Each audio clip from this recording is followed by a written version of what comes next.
Good evening and welcome to the Daily Voice, presented by VNN, bringing you today's top 5 Canadian news stories on May 7th, 2025.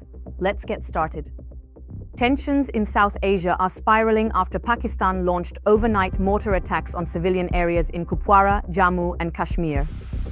The shelling comes one day after India's Operation Sindoor, which targeted alleged terror infrastructure across the line of control. Thankfully, no casualties were reported as many residents had already evacuated. India responded swiftly, holding the line. With both sides now on heightened alert, the world watches closely as two nuclear nations move one step closer to a broader conflict. As Premier Danielle Smith flirts with the idea of an Alberta separation referendum, legal and Indigenous leaders are firing back. Experts warn that even a yes vote wouldn't mean independence. It would launch a long, complex legal battle involving treaty rights, national law, and global diplomacy. First Nations leaders say they won't allow secession to trample on treaty territory. From currency to trade, Alberta would face decades of negotiations. As one constitutional scholar put it, "This isn't Quebec in the 90s, this is a modern-day minefield."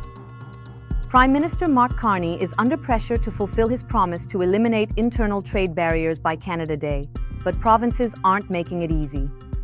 From alcohol rules to job licensing red tape, deeply entrenched provincial laws are slowing down progress. Some provinces like Nova Scotia and Ontario are taking steps, but others remain resistant. Carney says stronger internal trade is key to countering U.S. tariffs, but without full provincial cooperation, experts say his timeline is likely doomed. The Canadian government has released a classified intelligence report refuting U.S. claims that terrorists are flooding across the northern border. The internal report shows only a handful of flagged individuals entered the U.S. from Canada since 2022, nothing close to a crisis. Prime Minister Carney called the fear-mongering damaging to diplomacy, especially as Trump continues using security fears to justify tariffs. The data is clear.